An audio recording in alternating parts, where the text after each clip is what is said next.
Numbers 35. Yahweh spoke to Moses in the plains of Moab, by the Jordan at Jericho, saying, Command the children of Israel to give to the Levites cities to dwell in out of their inheritance. You shall give pasture lands for the cities around them to the Levites. They shall have the cities to dwell in. Their pasture lands shall be for their livestock, and for their possessions, and for all their animals. The pasture lands of the cities, which ye shall give to the Levites, shall be from the wall of the city and outward 1,000 cubits around it.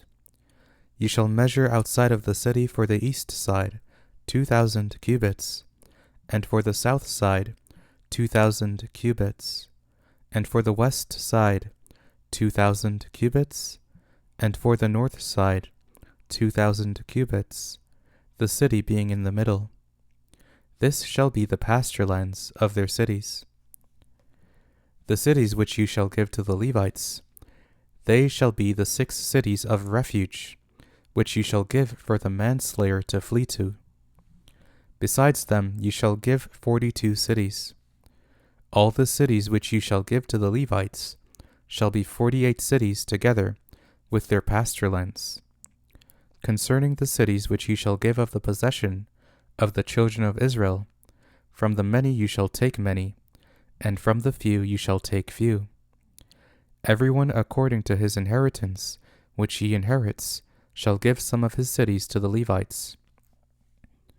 Yahweh spoke to Moses, saying, Speak to the children of Israel, and tell them, When you pass over the Jordan into the land of Canaan, then you shall appoint for yourselves cities to be cities of refuge for you, that the manslayer who kills any person unwittingly may flee there.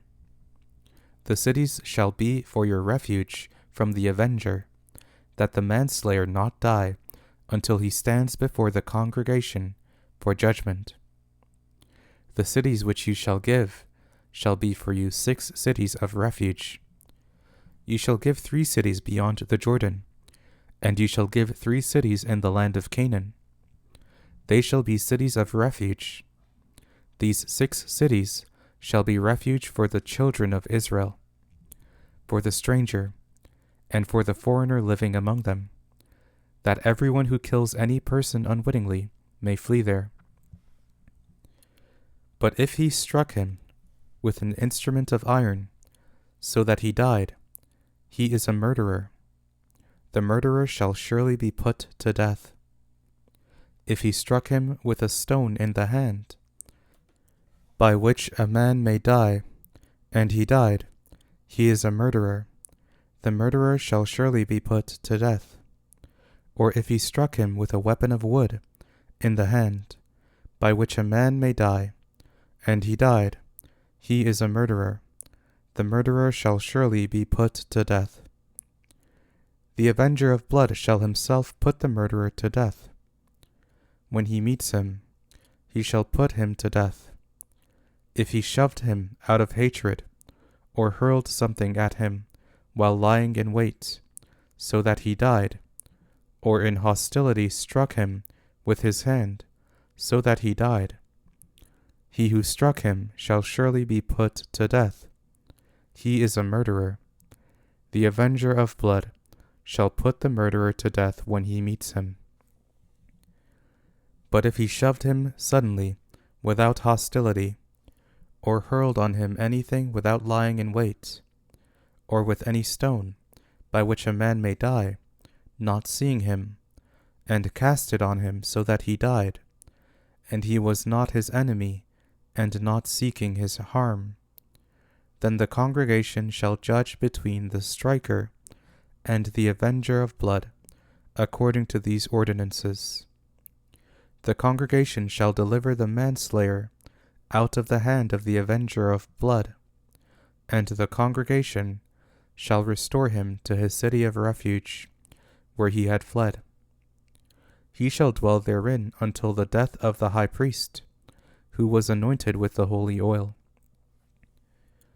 But if the manslayer shall at any time go beyond the border of his city of refuge where he flees, and the avenger of blood finds him outside of the border of his city of refuge, and the avenger of blood kills the manslayer, he shall not be guilty of blood, because he should have remained in his city of refuge until the death of the high priest. But after the death of the high priest, the manslayer shall return into the land of his possession. These things shall be for a statute and ordinance to you throughout your generations in all your dwellings. Whoever kills any person, the murderer shall be slain based on the testimony of witnesses. But one witness shall not testify alone against any person so that he dies. Moreover, you shall take no ransom for the life of a murderer who is guilty of death. He shall surely be put to death. You shall take no ransom for him who has fled to his city of refuge, that he may come again to dwell in the land before the death of the priest. So you shall not pollute the land where you live, for blood pollutes the land. No atonement can be made for the land for the blood that is shed in it, but by the blood of him who shed it. You shall not defile the land which you inhabit, where I dwell, for I, Yahweh, dwell among the children of Israel.